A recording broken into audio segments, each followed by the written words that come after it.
There we go. Okay, awesome. So thank you all for being here. I really, really appreciate that you are being proactive and informing yourselves about the process. It'll make life much easier.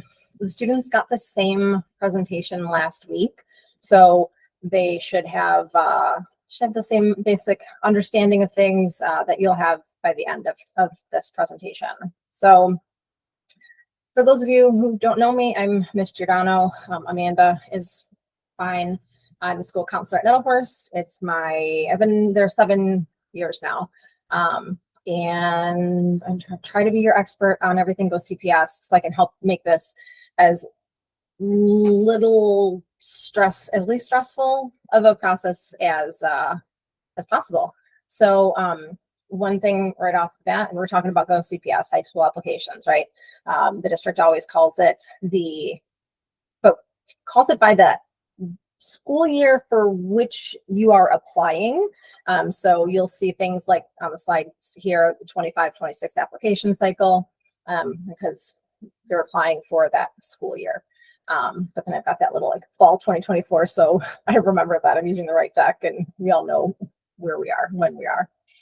I'm going to go through basics of the Go CPS process and a little bit about the application. And feel free to stop me at any time. I'm going to open up the Q&A feature. You're welcome to put stuff in the chat too, but I know that using the Q&A is a little bit easier on me to just keep track of if there's lots of questions. Maybe like you have the same question that somebody else does, then we can just have one Q&A in the chat and I'll pop over to it, or one Q&A in the meeting, and I'll pop over and answer stuff as needed. So Go CPS, do refer to it as like an application, but it is also a website. So Go CPS is the platform that families can use to apply to any and all CPS schools. So that even includes charter schools. If it's a CPS school, they use Go CPS. And the website is go.cps.edu. So it's the website, it's also the application. And it's really nice that it's all in one place, all with one deadline, because in the past, it used to be a paper process with filling out a paper application for each school and mailing it and waiting for answers from each school to come in the mail. And it was a lot. So it's nice that it's streamlined and it's all online with one application, one deadline, and all your results in one place. One thing I do want to point out is that if you've seen the application in the past, whether it's because you have an older child who applied to high school, or maybe you applied to academic centers or a gifted center, CPS is using a new application this year, like a new application company. And so it'll still be at the Go CPS website, but the application itself will look different. They haven't really like launched it, obviously. So there aren't really slide decks with visuals, but from what they showed to counselors in our training, it looks like it's going to be a much more streamlined process with fewer pages for you to get through before you get to the application. And it looks like it'll make more sense to actually complete the application. So just kind of mentioning that in case you've seen the Go CPS application before, it will look a little different this year, hopefully for the better. One thing I always point out to people who aren't familiar with Go CPS is that it is used for any application, whether it's pre-K through high school. So if you are going on the website and you're using that search schools function, you are going to see hundreds of results because they are listing all of the elementary schools, all of the pre-K programs. So you can filter out the stuff that you don't want to see, but just want to keep it in mind, like, don't be overwhelmed if you're like, oh my gosh, there's hundreds of options there. Not all of those are high school. The application window for this year, it opens September 24th at 10 a.m. and it closes November 15th at 5 p.m. And there, as I mentioned in my newsletter, there is no early bird gets the worm situation. If you apply on September 24th, it doesn't give you a better chance of getting a seat. It doesn't mean that maybe you'll get your results sooner. nothing happens with the actual selection process until after the application closes. You can edit your application after you've submitted. In the past, again, because the application's changing, like the program they use. In the past, there have been multiple, are you sure? Confirm. Really though? And it made it feel very like official and final once you submitted, but you can always go back and edit. So maybe you do go in September 24th and you apply, you submit a couple applications. You can still go in as many times as you want before November 15th at 5 p.m.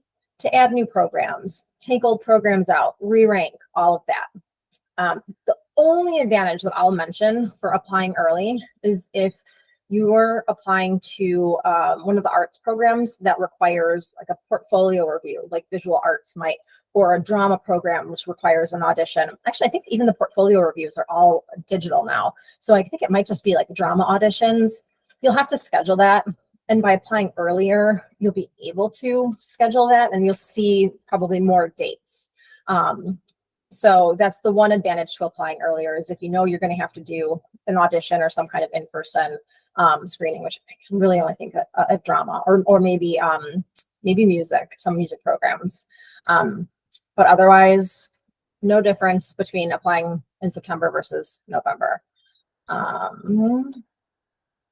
So we talk about the application process in 3 phases. The explore phase is all the time, and we've been engaging in that. I've been engaging in that with the students for at least a year or two. Definitely last year we did some research, and I can't remember if I incorporated some when this class was in 6th grade. So I do encourage you to visit open houses. I have an update in my high school application newsletter that I just didn't have a chance to email that it was in there. But there is a listing of the open houses that have been advertised so far. A really great counselor took last year's like spreadsheet and filled in as much as she could find. And so I'll share that out very soon, but also you can go into the high school application newsletter and it's linked in there. So I encourage you to go to open houses now, especially if there's a school that you didn't get to an open house last year. It's a really great way to get a feel for the culture of school. There are usually student ambassadors there, there's teachers there. You can see how the classrooms are set up and what's on the walls in the classrooms and in the halls. And it's just a really great way to see if it's a place where your kid feels comfortable. Then the second part of the process is applying, which again, the application opens in 12 days and then it closes November 15th. And then in early spring, we'll have selections. And the reason that it's so late is because of those programs that have to do the auditions, the portfolio reviews. They need time to actually conduct those things, give scores, input scores before selections can happen. So they haven't released a date for selections, but in the last 2 years, it's been in March. So I anticipate it'll probably be the same this year. So applying to high school. Students are guaranteed a seat in the general education program of their neighborhood school. They don't even have to apply. It's going to be an automatic offer when they log into their accounts in March. So there's always something for every single student. And if they're interested in their neighborhood school, I do encourage them to list it on their application, even though they don't have to. But again, guaranteed that seat in the general education program. Sometimes they can be guaranteed a seat if there are other programs at that school. If they're a neighborhood student, they might be able to get into one of those other programs. It really varies by program and by school. So that's something that we can research together. You can check out on their website or some of the other resources that I'll share later. So I am talking about program types because students are going to apply to programs, not schools, because in many instances, one high school might have more than one program. Alcott has 2 programs, Amundsen has 2, Lincoln Park has, I think, 5. And so I'm going to be referring to programs, and then CPS divides programs into 2 categories, selective enrollment, and there are 11 of those listed on screen for you. And then everything else falls under the term choice program. And that's everything from those arts programs, drama programs to CTE, which is career and technical education, which could range from culinary arts to hospitality to IT. Service leadership schools, which are formerly known as military schools, military academies, international baccalaureate schools, and charter schools. So all of those fall under that category of choice. And I did not include the slides about what all of the different programs are, but if we have time left over and people are interested, I can pull those slides out and we can go through that. I do want to highlight a special program that's not like really listed over there because it's not a citywide thing. It's called Grow Community, and there's a partnership between 18 elementary schools and then Amundsen and Lakeview high schools. They wanted to create a nice, strong neighborhood, the elementary to high school pipeline. And so they give preference to students of those schools when doing selections. So for a lot of our students, Lakeview is already their neighborhood school, so they're already guaranteed a seat. But if perhaps your student is at Nettelhorst because they applied through Go CPS, just because they're a Nettelhorst student, they're also included in this. So it's not a guarantee for a seat at either school because, I mean, it just can't be. There's always a limit to how many students a school can hold, right? But in my 7 years, I've never had a student who applied to Amundsen not get an offer. Now, I mean, things could change, right? But it is a preference for our students to get a seat. The only catch is that if Lakeview or Amundsen aren't your neighborhood school, you do have to apply for that opportunity to kind of kick in, right? Like I've been explaining to the kids, like Amundsen isn't just going to like sprinkle out offers to everybody just because. They have to know, like, hey, I'm a Nettelhorst student. I am interested in attending in order for that to happen. Since it isn't your neighborhood school, there's nothing automatic about it. So again, this is just by virtue of being a Nettelhorst student. There's already a preference for admission. And it's to the Gen Ed program at Amundsen, not their IB, but I will say that their IB program is really proactive about checking students in the general education program to see how they're doing and if they're doing well academically, inviting them to switch over to the IB program in later years. So then when it comes time to actually apply, you in the application process are going to choose choice programs and selective enrollment programs. And it's all kind of happening like at the same time, computers sorting them into their different categories. Again, I'm not really sure what that'll look like this year with the new application system, but within choice programs, you can choose up to 20 to include on your application. And then you're going to rank them from number 1, your most favorite, down to your least favorite. And you'll get at most one single best offer from all of those choice programs that you listed. You're also going to be able to list selective enrollment if you're choosing to apply there. And you can choose up to 6 of the 11 selective enrollment schools to include on your application. You're going to rank them from 1, your favorite selective enrollment school, down the list. And at most, you'll get one single best offer if you're qualified, or if your student is qualified. And so CPS does have this single best offer system. It really wants students to get the offer that they're the happiest with. And so students might receive up to 3 offers. They're always going to get an offer to their neighborhood school, even if they didn't list it on their application. And then they might get 1 offer out of the choice programs that they applied to. We've got this big scenario where they applied to 3 choice programs and they got in on their number 3 ranked program. And then your child might also get a selective enrollment offer. And this one we see they got an offer to their 2nd ranked selective enrollment program. Those offers, those are called like round 1 offers. They're released in spring, and there's a waitlist process that opens. So in this example, and I'm going to use one of these new, where are my Google Meet updated, but I guess not on my computer. Well, I was going to use my laser pointer, but I don't have it. So in the choice programs, you can see how this student was waitlisted at school A and school B under their choice programs, because the system, Go CPS, wants students to get the school that they like the most. And so they're saying, okay, well, you didn't get a seat to school A or program A, you didn't get a seat to program B. We're going to keep you on the wait list in case enough students who did get offers turn those offers down. will offer you a seat from the wait list. So everyone will have a wait list number that should change in the Go CPS website over time, so you can kind of keep tabs. I'll talk a little bit more about that later. You do get 3 weeks to choose between those offers if you have multiple offers. So how does selection work? For choice programs, there are 2 options. There's lottery, or there's a point system. And then some programs might have other like priority preferences that they include. So some might have seats set aside for siblings. And so there might be a queue for all the students who have a sibling who will be at that high school while they're attending. They might have proximity.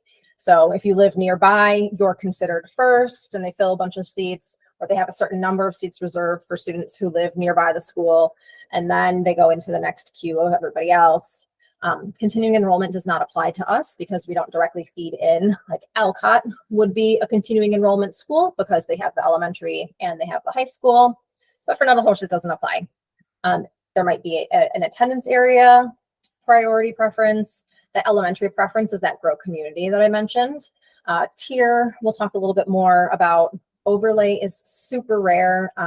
Pretty much the only program that I know of that our students apply to that uses overlay is Jones Pre-Law. And it's pretty much just saying that they prioritize the students who live nearby Jones. And then staff preference, schools or programs, some might have like 2 spots set aside for staff members' children. So this is all for choice programs. Lottery is what it is. It is what it sounds like. The point system, if a program's choosing on points, it could be academics. So that would be the CPS high school admissions test that students are going to take on October 9th. And I'll talk more about that in a couple slides. And then their final 7th grade grades. The geographical preference gives some bonus points. So the only example that I can think of off the top of my head is Lincoln Park. If you are a neighborhood, if you're within their neighborhood boundaries for Lincoln Park High School, and you are applying to their advanced college prep, which used to be called the Honors Double Honors program, or their IB diploma program, you get 50 bonus points. So that's what that geographical preference is. I can't think of others off the top of my head. And then points could be admission screenings. Again, mostly just those arts, art, drama, music type programs. And then, yeah, lottery. Lottery is just lottery. Selective enrollment is points based, which is the 7th grade grades and the CPS high school admission test. And the 7th grade grades, if you want to mention, they just use reading, math, science, and social science, and they use the average for all 4 quarters. I don't know off the top of my head the border for Lincoln Park, but I can show you where you can look that up, or we can look it up together when I get to that resource. So 7th grade grades, it's the average, it's the final average for each of those 4 core courses. And then they also use the tier system. And so the tier system is CPS's way of trying to make sure that admission to the selective enrollment schools is equitable. So they look at not even just neighborhood, they look at little pockets of neighborhoods and they check the average income, and they label them tier 1 for the lowest average income up to tier 4, the highest average income. They fill seats, they put students in order based on their scores, and they fill 30% of the seats at selective enrollment schools with the students who have the highest scores, the highest points, no matter where they live. And then the other 70% of seats, they fill equally between the 4 tiers. So what happens then is tier 1 students are only competing against other tier 1 students for the seats available for their tier. And tier 4 students are only competing against other tier 4 students for the seats that are available for their tier. CPS's reasoning is that if you live in a lower income neighborhood, your family probably doesn't have the money for, let's say, a babysitter. And so, you know, if I'm a student, my parents can't afford a babysitter, I go home and I'm responsible for taking care of my siblings, maybe because my parents are at work. I have to, feed them dinner, babysit them, get them to bed. I don't have time to do my homework. I don't have time to study. My parents can't afford a tutor. They can't afford test prep. And so my test scores and my grades are probably going to be lower than someone who's in a higher income neighborhood, and they don't have to babysit. They can spend all evening on their homework and their tests, and they have a tutor and they can do test prep. And so it wouldn't be fair for tier 1 students to compete against tier 4 students. So that's the reasoning there. I do have a resource that I'll show you that says how many seats were given out last year at each program and how many students applied. Another good question. I'll go through the points and then I'll pause to see if there are any other questions before I keep yammering on. So this is, I actually need to update this. So this is selective enrollment programs, pretty much any program that accepts students based on points from their academics. This is what it is. Last year, they made it much more streamlined. So any program that's choosing based on academics and points, it's out of 900 points total. Half of the points come from 7th grade final grades, and half of the points come from the high school admissions test. So right there, you can see how many points a student gets for each letter grade in those core courses. And I point out, I keep telling kids, like, I'm not pointing this out to be harsh, to be a Debbie Downer, but if you finish 7th grade with 1B, you're already missing out on 37.5 points. So out of what could have been a total of 900 points, the maximum before you've even taken the high school admissions test is 862.5 points, right? So that's lower than the cutoff score for tier 4 for most of the select enrollment schools that our students are interested in. Again, I'm not pointing this out again to be a Debbie Downer or anything like that. I want everyone to be empowered to make the best decisions that they can, the most realistic decisions that they can about high school applications.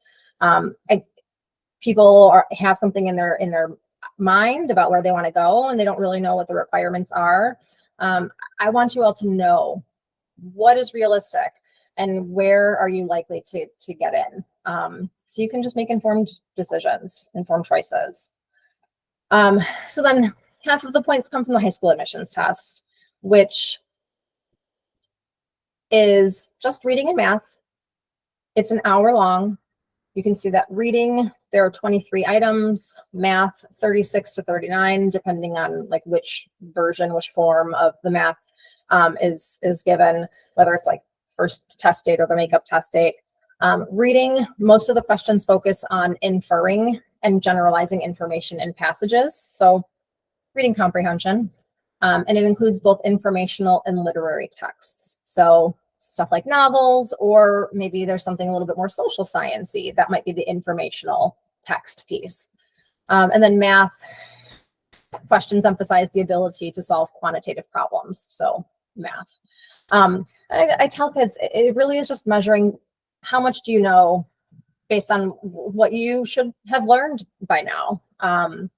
So half of the points from the test come from reading, half come from math.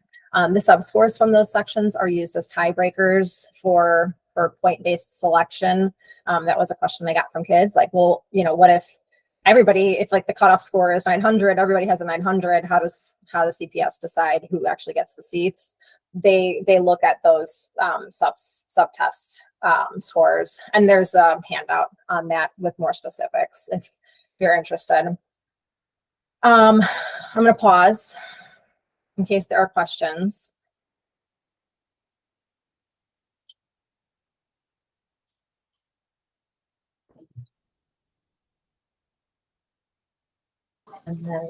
Quick question. Are we for sure in Nettlehurst, are we tier 1? Most of the neighborhood is tier 4. And I can show, I'll show you where you can look it up, and I'll pull the map up and you'll be able to see. Oh, I was looking at the higher end being 1. Okay, tier 4. Yeah. Okay. Yeah, I just pulled it up today. I did a similar lesson with 7th grade, and one of the kids asked, so I pulled it up, and pretty much most of Lakeview up until about Uptown was tier 4, but I'll pull it up later. Thank you. Go ahead, Day. Would you be able to share any information about the lottery selection? Or where we can get information? I'm not familiar with how that part works. Yeah, lottery is completely random. So it's just going to, like, let's say a school has 6 seats, and I'm going to have an example in a second. The school has, or if a program has 6 seats, it's just going to at random pick 6 names to fill those seats. Okay. Thank you.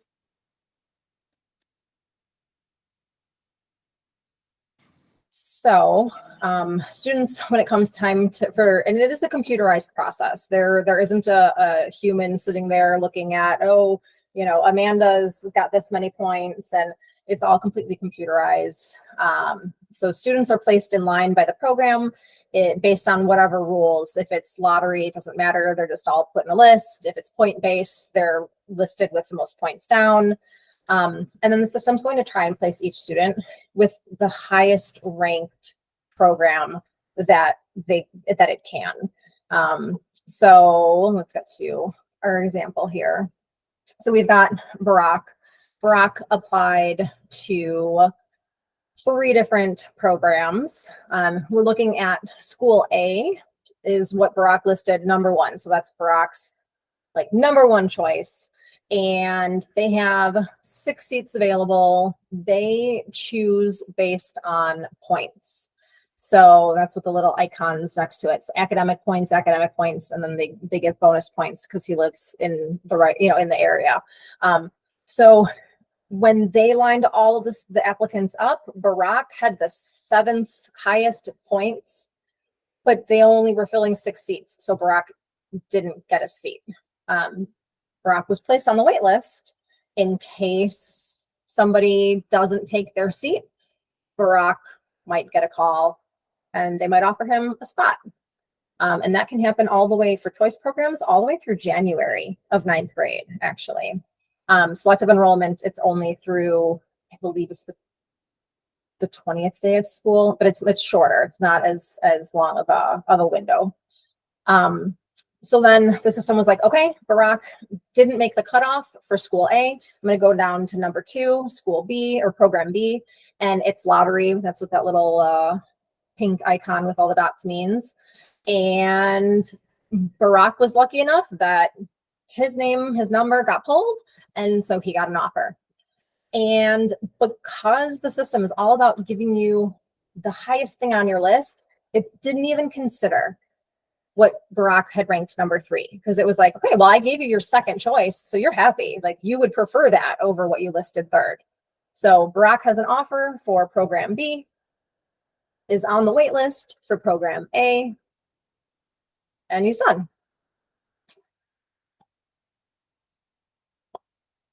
The offers are going to be available online in GoCPS in spring, probably March. You get 3 weeks to accept or decline. So just getting an offer doesn't guarantee anything. You have to tell the school that you want that seat. So you do have to log in. I told the kids, if you go in and you look and you're like, woo, yay, they offered me a seat, and then you just walk away. When those 3 weeks are up, that offer expires and you cannot get it back. So make sure that you go in and actually accept that offer if you want it. And you can always decline it. And if you're like, you know what, I got the offer and I don't want it, you can decline it or it'll automatically decline. You don't have to go in. But if you want it, you have to go in and click accept. You can change that. You can go back in and decline or whatever, change which one you accepted all the way until that 3-week deadline is up. But when that deadline hits, no more changes, no going back and saying, oops, just kidding. I actually wanted to take that seat. Rolling waitlist is an option that opens up a couple weeks after offers come out. Students can add programs to their application that weren't there the first time. Let's say, I don't know, you just oops and you forgot to put a program, or you found out about a program that you were actually really interested in and didn't have a chance to put on your application. You can go in, everything's color coded, so you can see if a program's green, you can actually just claim a seat. If it's yellow, that means there's a chance that maybe you'll get a waitlist offer, maybe not. And then red means it's very, very, very unlikely that the waitlist is just so long that if you add the waitlist, you're probably not going to get an offer. Something that I find really frustrating is that choice and selective enrollment programs are included on the rolling waitlist, but selective enrollment schools do not use the rolling waitlist. They don't use their waitlist at all.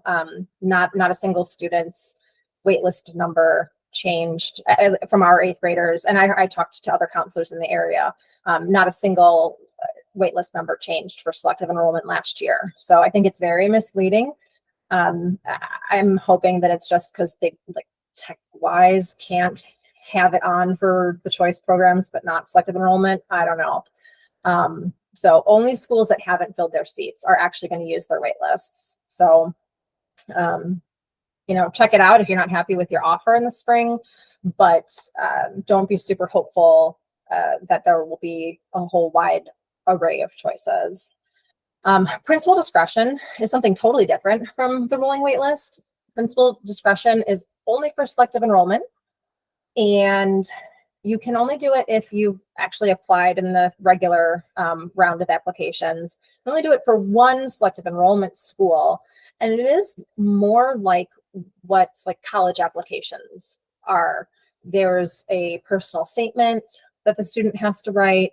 They can get letters of recommendation from teachers, coaches, tutors. They can write out a list of their awards and accomplishments and upload it. And that actually is the only maybe human part of the process, that the principal can look at the applications, and it's up to their discretion to offer up to 5% of their available seats to students through this method. They do not have to use all of those seats. It's totally up to that principal's discretion. They have a handbook that explains everything. It doesn't come out until the spring. I will share it with whoever that situation applies to automatically. So I'll just kind of leave it at that. Any questions about selection before I keep going?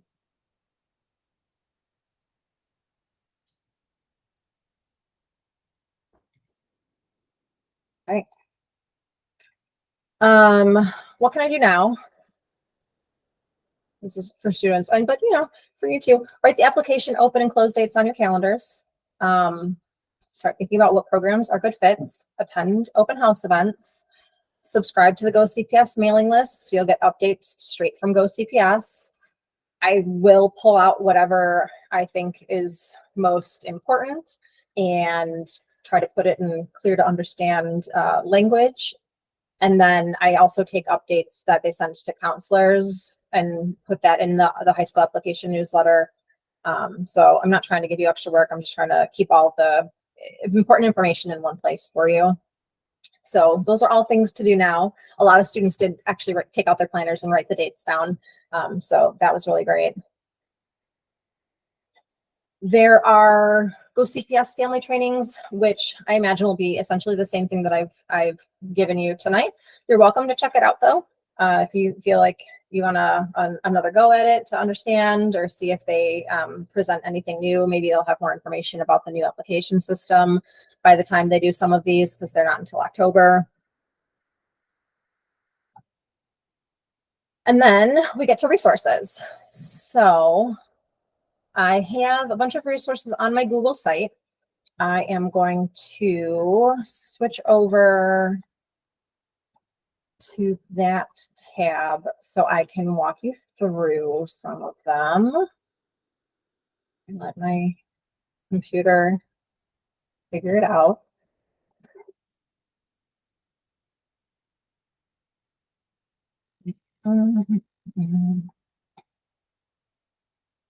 Okay, so in the high school planning section, I have some high school research tools. I'll actually walk you through a couple of these in just a minute. So the Go CPS website is linked there. the high school bound website I'll mention in a minute, school profile search page I'm going to walk you through. I have a list. I think it can be really overwhelming to know where to start, and location is a really big factor. So, some kids are okay with taking 2 buses and a train to get to school and having an hour-long commute. And some families are like, I don't mind driving my kid wherever they need to go for school. And some people, that's just not realistic. So I've got a list of schools within 3 miles of Nettlehurst, if that's something to get you started with looking. And then I've got the virtual high school bulletin board. Right now there's only 1 flyer because that's all I've gotten, but I do have that spreadsheet of open houses listed on there. So it's embedded right here in my website. If you wanted to view it as its own window, you can do that here. But right here is the list of open house dates. There are a lot of blanks. This was a spreadsheet that like an intern did last year, and a counselor went through and filled in as much as she could find. So there were a lot of schools that didn't have open houses listed, but it has a bunch, so you can check that out. And the 1 flyer I've gotten so far is from Whitney Young. So that's one resource. If we come down here to application process information, because they're changing the application, most of these need to be updated.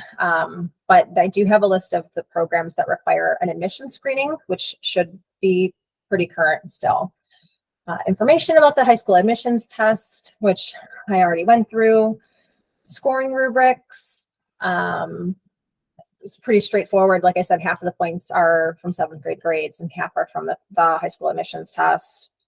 And then cutoff scores is the one piece that people are usually pretty curious about.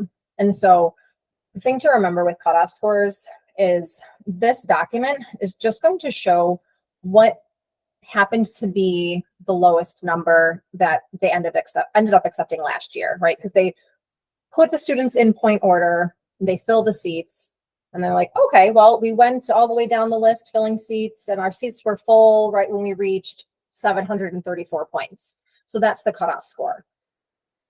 They do change a little bit year to year. I wouldn't say huge changes. So it can be it could give you an idea of what your child needs to aim for. Now, this is the second time that it has done this. I'm not sure why it's taking me to my drive. So I'm going to double check that to make sure it works for you all. But let's open this up. And you can see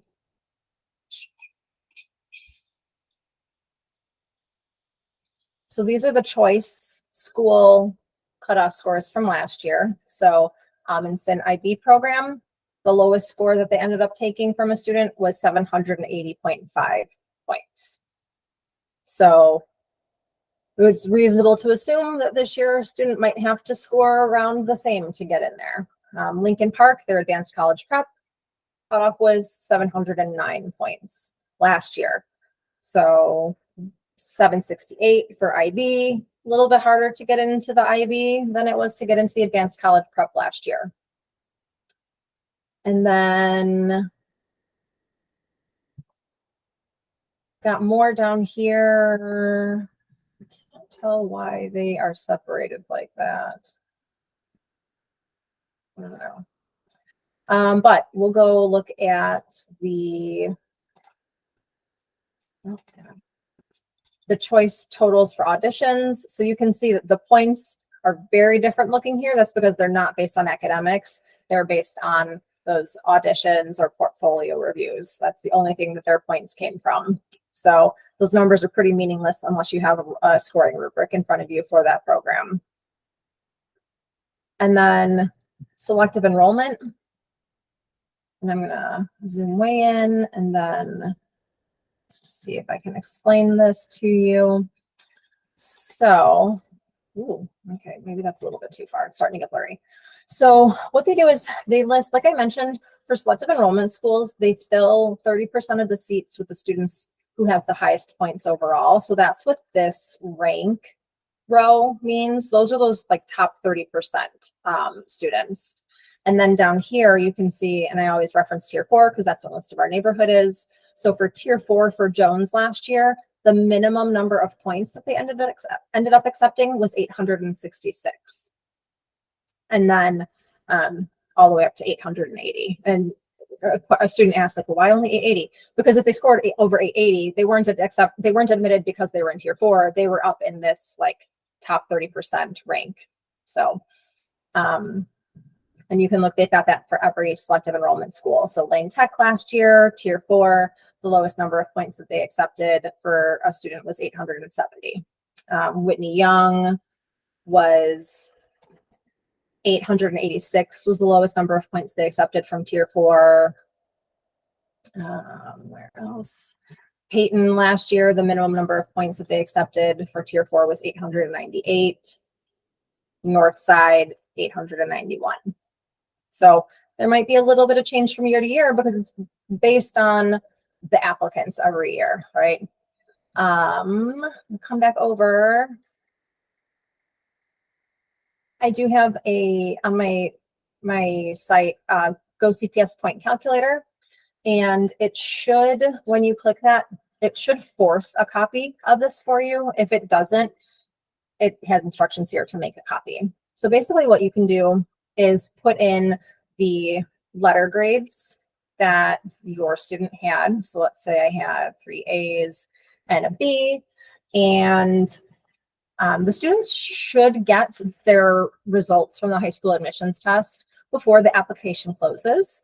But before then, you can put in maybe their STAR 360 percentiles, because it is a percentile score that is used for the high school admissions test. And so if they did the STAR 360 with their best effort, their percentile should be somewhere in the same range.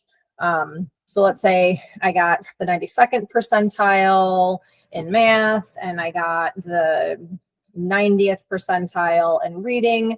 It'll automatically calculate how many points you would get. So I can see, okay, I had 826 points, probably not enough for selective enrollment if I live in tier 4, but definitely a chance at Lincoln Park's IB or advanced college prep program. I think maybe Amundsen too. So that's a handy tool for you on my Google site. So many tabs open, so many tabs open. I'm going to come back over to the presentation, so I'm not getting ahead of myself and going out of order. I'm also going to come back over to the Meet to see if there's any more questions. Okay. So the CPS school profile pages, it's a great place to see what programs are listed or what programs are available at a high school, and to see how many people applied and how many seats were given out. So we go over there. This is actually the same place that you'll go to check the tiers. So I'll show you one and then the other. So the first one, what I was just talking about, what programs do they have? I'm going to use Lincoln Park as an example. So you would search for the school, and then you would think you would want to go to admissions, but you actually want to go to programs. I don't love the language. Or did they change it? They changed it this year. Okay. No, we learned it here first, folks. Okay, so CPS is always keeping us on our toes. So under admissions, where it does make sense, maybe they heard me complaining all of these years. They have all the different programs listed. So we've got the drama program, we've got advanced college prep, we've got the IB diploma program, instrumental music.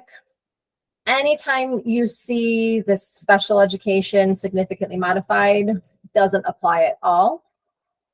They have visual arts, and they have vocal music. It also tells you what kinds of screenings are needed. How do they select students? So for the vocal music, they do have to have an audition. Selection, it's a point score based on their audition. They tell you that they choose students from a general queue and from their attendance area queue. And last year, the vocal music program had 203 applicants, and they gave out 29 seats. Let's see, 49 seats in their visual arts program last year versus 609 applicants, 43 for music versus 283. IB program, they had over 3,000 applicants, and they had 600 seats available. Advanced college prep, about the same thing. So this is where you can see all of that information. But if we go back and we go to school locator, this is where you can see both attendance boundaries and tiers. So I'm going to put in Nettlehurst's address, and I'm not sharing my tab. There we go, because it opened up a new window. All right, so I put in Nettlehurst's address, and right away it tells me in blue what the elementary school is for my area or for my address, and then in red what the high school is for my address. So I can see that if I live literally at Nettlehurst, Lakeview High School is my high school. And then if you want to check your tier, you would come over here to the 4 bars, and you're going to select CPS tiers. And then it's color coded, but you can also hover over. So you can see all these little pockets like tier 4, tier 4, tier 4, tier 4. It's kind of hard with this overlay. Let me get rid of it. Oop. Right, no, I can't undo it. Okay, well, it is there. But you can see here's where we have the first pocket of tier 3 up here in this lighter shade, and all the way out west here. And then, yeah, tier 4 goes for quite a range down there. So let's come back. Okay. Next resource is high school bound. So if your child is really, really interested in schools based on what they have to offer, what sports, what clubs, what activities, the High School Bound website is a helpful tool. And you can see right here, you can search by location, by what kinds of academic programs and academic interests they have, sports and clubs. So you can play around on that. And then the Office of Access Enrollment is also a resource for you. I would try me first, though. I don't know how long it takes for them to get back to you. So that's it. That's all. Wow, I did good on time. Go ahead, Esther. What's the difference between the IB program at Lincoln Park versus the double honors program at Lincoln Park? Like, what's the benefit of, like, a lot of these programs have IB programs, so what's the benefit there? Yeah, so the difference between the IB and the advanced college prep is the advanced college prep, the students are going to take all honors classes with an option to take AP here and there, or not AP, IB here and there, like kind of like a la carte, and AP as well. The IB program is a true IB diploma program, which has a set curriculum that is based on like interdisciplinary study and service, students learning to be like part of a global society, cooperating. I have a couple of handouts about IB that can help explain that, and I'll put them on my website. Let me write myself a post-it or I will forget this. It is the kind of program that once students are in 11th grade in an IB program, they're pretty much,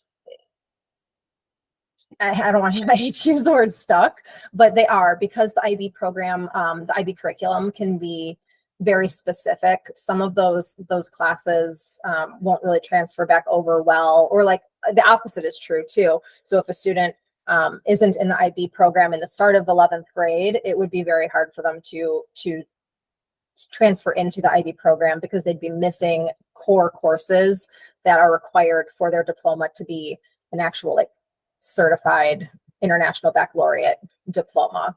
I mean, it is a program that's used globally. So if you have a student who's interested in university abroad, it's a diploma where at an overseas university would know exactly, you know, what the student learned, know what that diploma, like the high school diploma, means. And it is a challenging type of program. It is meant to be college prep. It moves quickly through material. It dives deep into material. Like, so it's really hands-on. So students have to be pretty organized, have pretty good executive functioning skills to do well in the IB program, as opposed to like again advanced college prep. The students are taking all honors, so they are getting that academic challenge, but it's like the standard curriculum, not the IB style curriculum with all the IB tenants. Add IB handouts to my site. I did see the question about the attendance boundaries. Thank you for the reminder. Let me come back over here.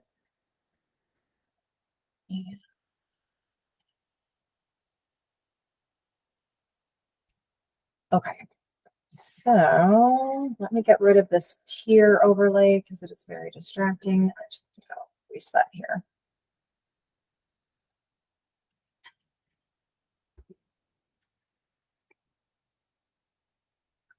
Well, you said I could search by a school. Okay. Let me try the school's address. I saw a view more schools option once I had searched more schools. Filter results. I would like just high school, please. Update.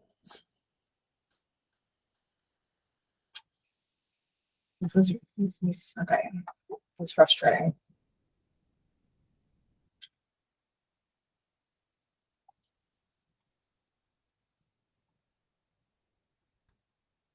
All right, we're gonna reset and we're gonna try to find an address in the Lincoln Park area that isn't a person's address, and we're gonna use that.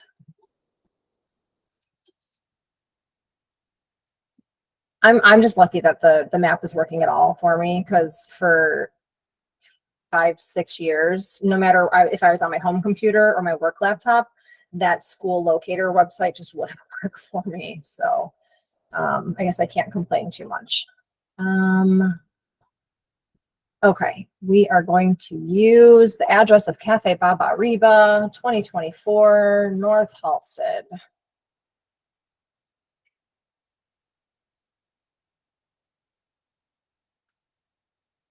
All right. Oh, I don't really want to compare, so we're gonna unclick. So here we've got, and I don't know if I can get that to really disappear. These are the attendance boundaries for the red all the way around is the attendance area for Lincoln Park High School.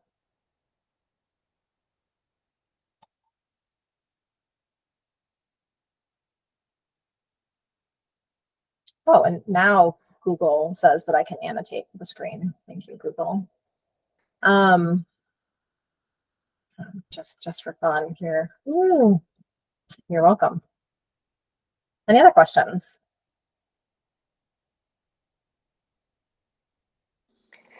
Go So ahead, Becky. I would just say, oh, go ahead.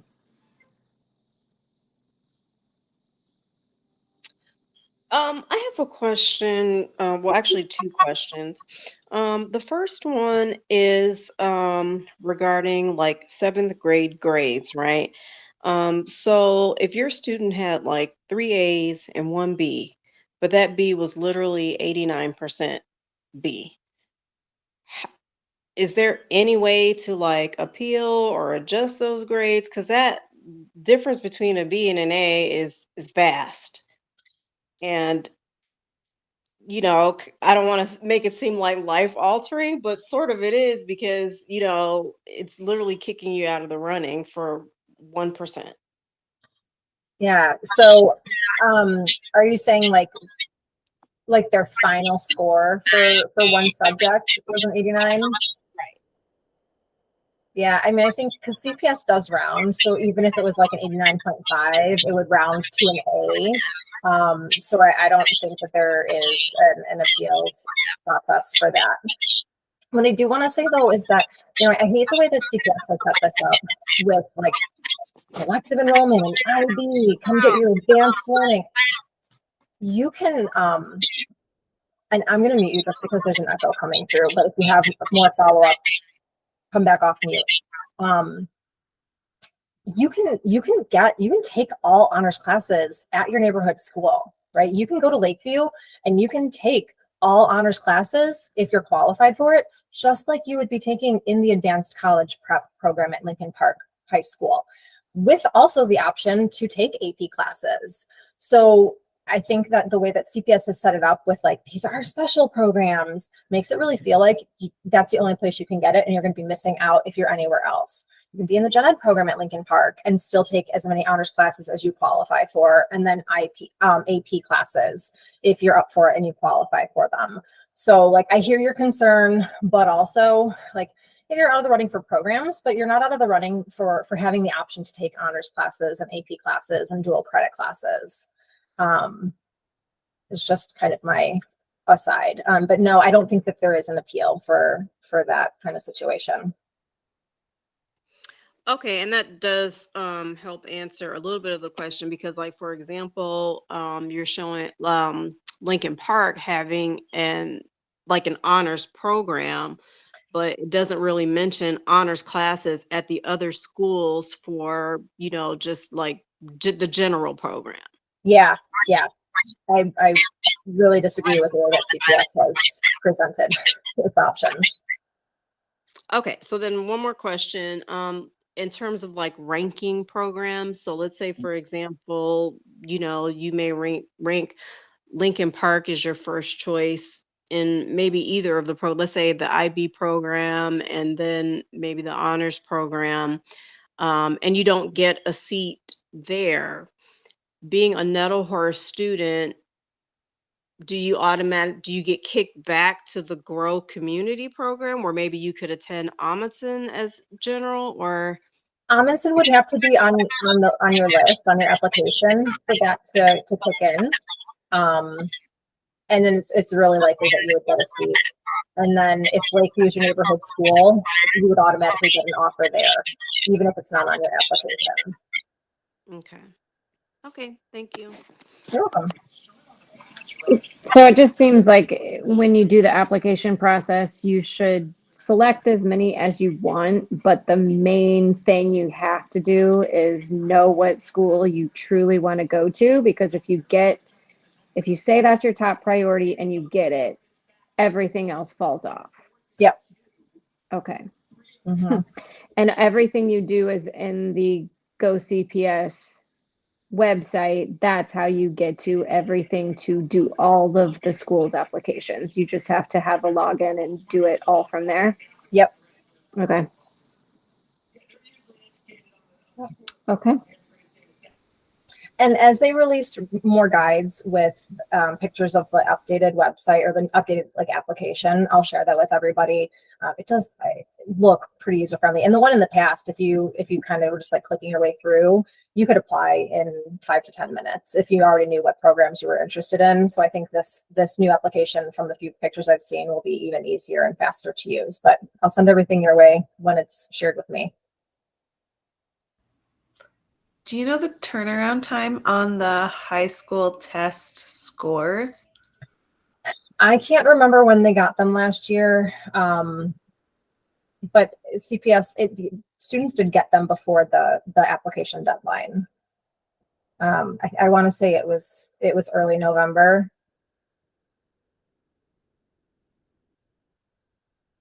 And is there any downside to like listing Northside on there if you're tier 4? Like, there's no penalty for your number one actually being like maybe logistically impossible without perfection. They've said if you've got the points to get in, to get a seat, no matter where it is on your list, if you haven't gotten something higher, you're gonna get that seat. So no downside to listing things.